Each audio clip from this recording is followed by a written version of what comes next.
Alright, so we have the old chop saw today, and I'm going to use it here in a little bit, but I've used this thing pretty rough over the years and haven't done a lot of cleaning or work on it. In fact, it may still have the old wobble blade in it, but let's get to work on it. Alright, here she is in all her glory. You can see I just pulled it out of the back room, and here we are. Has the Chicago Electric blade still in it. This was it's a tool shop brand, so you know it's good. Got the good consumables and all the low price stuff. Got this from a relative who said it didn't work anymore, and got it working by smacking the trigger with a small hammer. But today we're going to work on the markings on it, because it does have an adjustable foot back here. And I just took the there's two bolts, one there and one there, that's set up for a third, where you could, in case you were moving thicker material, but as you can see, a third piece would never allow you, if you put it to this position using a third bolt hole, you couldn't do anything that was less than maybe 3/4 of an inch, or probably closer to an inch by the time you got torque on everything. So we're going to go back to this right there, and I went ahead and just took them two bolts off. If it looks wet, because it is, I soaked it in some glass cleaner this morning while I was going and getting everything ready, and it's got a little, that mark's actually easier to see on the video, and as I imagine these probably will be. I know that I'm going to have to cut some pieces that are of certain angles for this project I have coming up, so I sprayed it down with glass cleaner. It's just the old spray away aerosol stuff. We'll spray it down one more time, and this is just to help remove dirt that is down in everything there. I'm going to highlight these numbers as the video shows, but I don't want to get rid of the factory coating. It's not great, but I don't want to repaint the whole thing either. So we're going to need to put the paint kind of down in it. And the first, I'm sorry, hit that with my hand. First thing we're going to do is just scrub.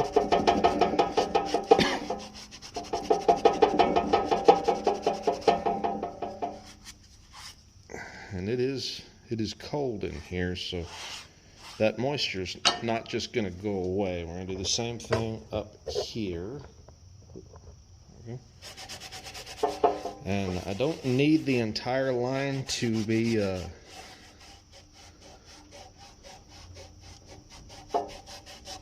marked, but I'm going to do as much of it as I can, because even although this part here you won't see much because it's going to be covered, this part you will, and really just as far back as I can cover that line.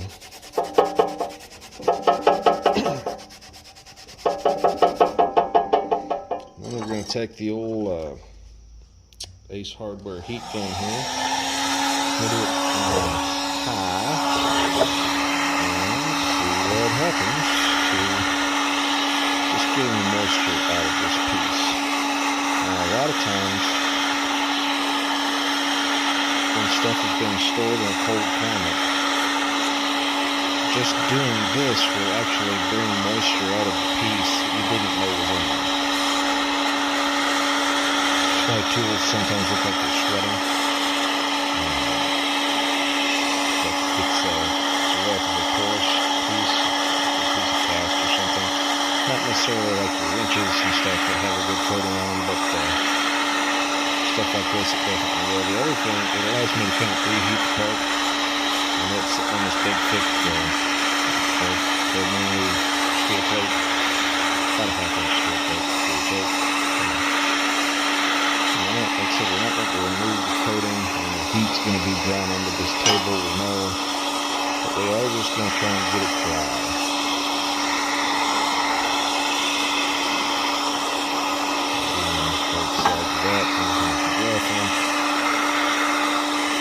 You can see the camera picks up light a lot different than the eye does, but really have to look at that at a certain kind of angle to really see it. But when it's under the saw, under the blade, as you can see when it's back in there, you can't really see it. There's a motor, there's a blade. You just can't really see what you're doing. So I'll go ahead and dry this out here.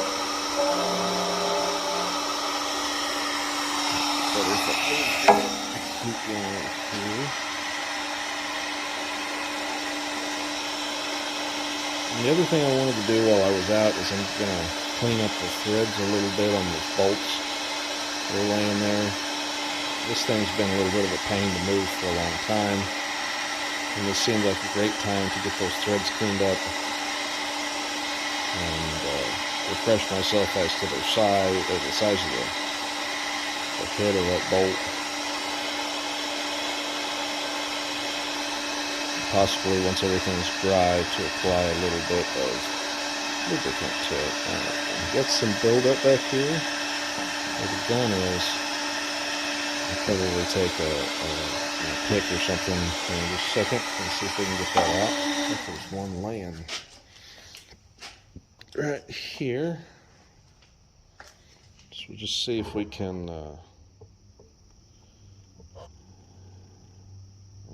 boy, that focused up well, didn't it? Okay.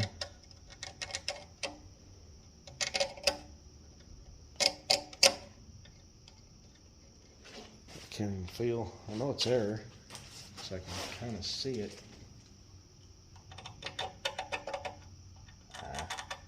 Hell, the pick doesn't even want to stay in it. It's there, but that coating's on so thick that it's not playing very nice. Let's see if we can do this a different way here.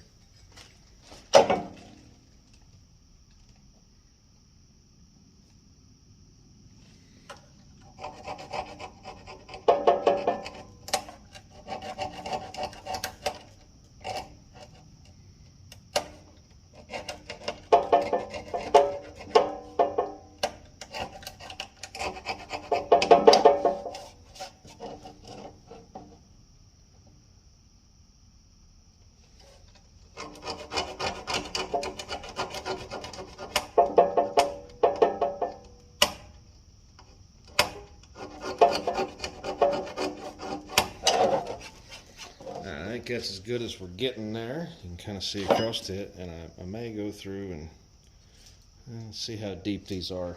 Get a better look at what we're doing with the foot here, the backing piece.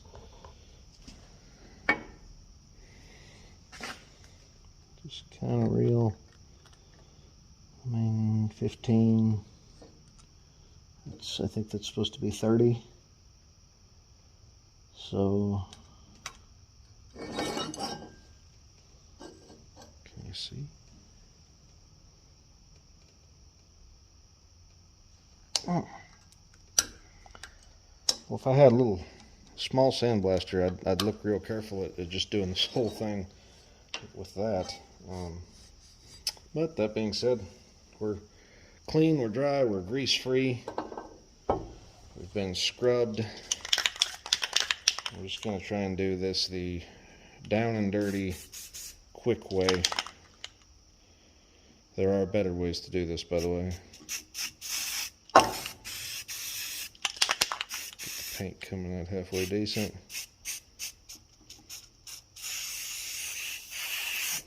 I'm going to do the same thing over here. We'll lay a rag down kind of around it.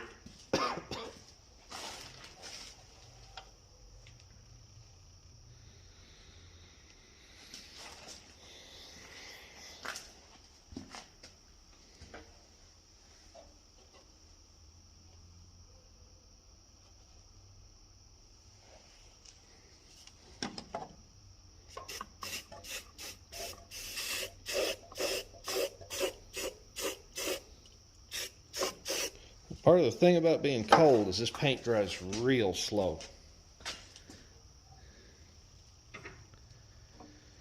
Now And we did just heat up that part, so there may be some stuff that doesn't really it sets up faster than what we want.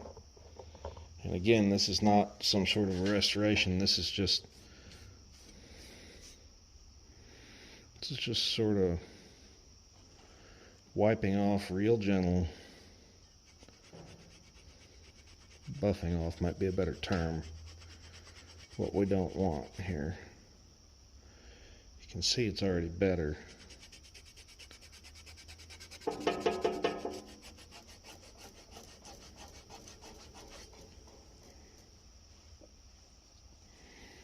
I made the mistake of grabbing a wet rag, which does two things. One, in the right situation, I guess it would help because it wouldn't absorb the paint. In the wrong situation, I think it actually kind of may help it set up. And again, this is a down and dirty way. It's not perfect by any means, but I can read that quite a bit better. These are crap castings. It's not going to be good by any means. You're just not starting out with something good. I love that noise.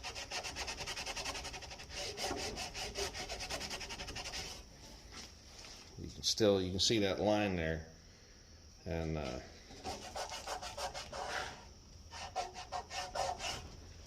through here in a second, wipe off some more of that stuff. That turned out like crap. Is what that did right there.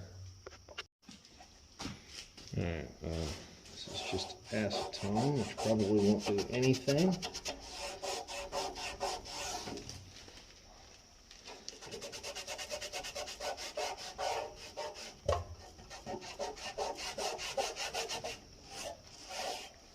Nope, not doing anything. This is turning into fun. Try this. This stuff is actually pretty nasty.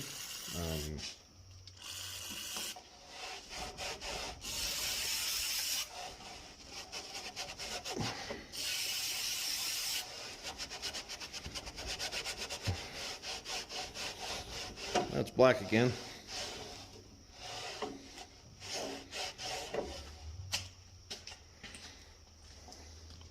The good news is the paint only seems to still be down in the threads, so that'll be much fun. And then this didn't turn out just horrible.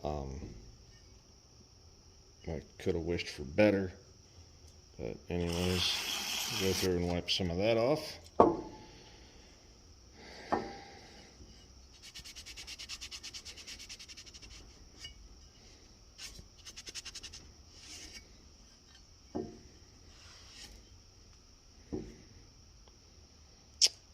There she is. So we're going to go through here with a toothpick or something and fill that after it dries. And that'll hopefully be that. Alright, so I did a really awful job of spraying some Rust-Oleum into a sediment bowl. And then using a zip tie to dip it in there and fill that void. That being said, the stampings on this adjustable piece here are just awful. I don't know if it's how thick the coating is or what, but I just I'm not happy with how they turned out. So I think I'm going to end up with a wire wheel on that here in a little bit and probably have to repaint the whole thing. In the meantime, as you can see, it is cold in here, so I'm trying to get the metal next to the pieces warmed up, so this will actually dry sometime this year, because I intend to make a couple of these cuts hopefully sometime today.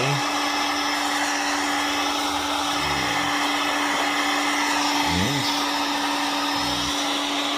I frustrated and painted it with my wife card when I was talking to her. That's that. We'll keep you updated in this video. So I got the, this is like half hour later. So this is pretty dry there. And I took this piece over to the wire wheel, and that pretty much did nothing. It melts the stuff, the coating on here, so I'm guessing this is either some sort of epoxy coating or powder coating, like a crinkle powder coat. I don't know, it seems like it's probably built in the wrong generation to really have the powder coat on it, but it certainly has something similar. So I actually just took the 4.5 inch angle grinder to it and polished off everything that wasn't down there. So that's that, and I'm just gonna shoot it with some matte clear and heat it up and bolt it back on, because I need to use it today and I don't want to do a full style restoration. But yeah, we'll just get some clear here. Give me a second. Alright, so Bristol Win Matte Clear. Spray this over here off camera so I'm not getting it all over my table. You'll hear it though.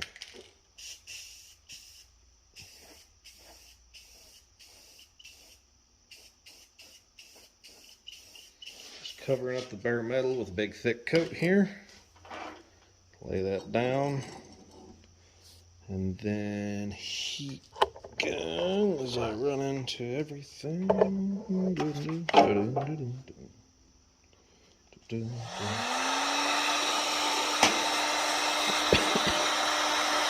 Yeah, I know it's not on the piece.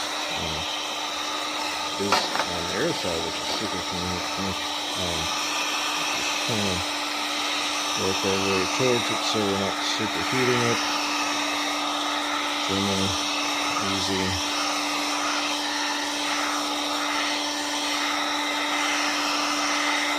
One thing about painting this stuff when it's cold, as long as it's not super cold, is that if you paint it when it's cold and let it lay out and then kind of gently warm it, and it hits its peak temperature later,